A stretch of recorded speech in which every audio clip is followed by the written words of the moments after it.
3 ദിവസമായ പകർച്ചവ്യാധി കണക്കുകൾ പുറത്തുവിടാതെ സർക്കാർ ഡെങ്കിപ്പനി ഉൾപ്പെടെ വ്യാപിക്കുന്ന സാഹചര്യത്തിലാണ് DHS വെബ്സൈറ്റിൽ അപ്ഡേഷൻ മുടങ്ങിയത്.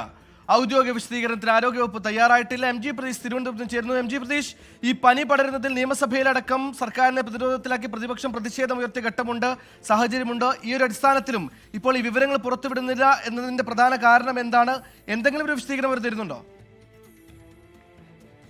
സുഹൈൽ, രോഗബാധയുടെ കണക്കുകൾ പുറത്തുവിടാത്തതുമായി ബന്ധപ്പെട്ട ഔദ്യോഗികമായിട്ടുള്ള ഒരു വിശദീകരണവും ഇതുവരെയും ഉണ്ടായിട്ടില്ല. കഴിഞ്ഞ കുറച്ച് ദിവസങ്ങളായി സംസ്ഥാനത്ത് പനിബാധിതരുടെയും പകർച്ചവ്യാധി കേസുകളുടെയും എണ്ണം ക്രമാതീതമായി ഉയരുന്ന സാഹചര്യമാണ്. പ്രതിദിന രോഗികളുടെ എണ്ണം, പനി ബാധിച്ച് ചികിത്സ തേടിയവരുടെ എണ്ണം 10,000 കടന്നിരുന്നു. പക്ഷേ കൃത്യമായി ഓരോ ദിവസത്തെയും കണക്കുകൾ ആരോഗ്യവകുപ്പ് അപ്ഡേറ്റ് ചെയ്യുന്നില്ല എന്നതാണ് ഏറ്റവും പ്രധാനപ്പെട്ട കാര്യം. ജൂൺ 30-നാണ് അവസാനമായി ആരോഗ്യവകുപ്പ് ഡയറക്ടറുടെ വെബ്സൈറ്റിൽ ഈ കണക്ക് അപ്ഡേറ്റ് ചെയ്തിട്ടുള്ളത്. അതിനുശേഷം കഴിഞ്ഞ 3 ദിവസമായി കണക്കുകൾ കൃത്യമായി ഈ വെബ്സൈറ്റിൽ വന്നിട്ടില്ല. ഈ കണക്കുകളിൽ നിന്ന് കൃത്യമായി പ്രതിദിന രോഗബാധ, ഒപ്പം രോഗം സ്ഥിരീകരിച്ച ആളുകൾ, ഇവരുടെയൊക്കെ തന്നെ കൃത്യമായ കണക്ക് മാധ്യമങ്ങൾക്ക് ഉൾപ്പെടെ ലഭ്യമാകുമായിരുന്നു. പക്ഷേ ഈ കണക്കുകളാണ് ഇപ്പോൾ പ്രസിദ്ധീകരിക്കാതെ ആരോഗ്യവകുപ്പ് മുന്നോട്ട് പോകുന്നത്. ഇതിൽ ആദ്യഘട്ടത്തിലൊക്കെ തന്നെ ഈ സമാനമായ രീതിയിൽ ഈ ചില പ്രശ്നങ്ങൾ ഉണ്ടായിരുന്നു. പക്ഷേ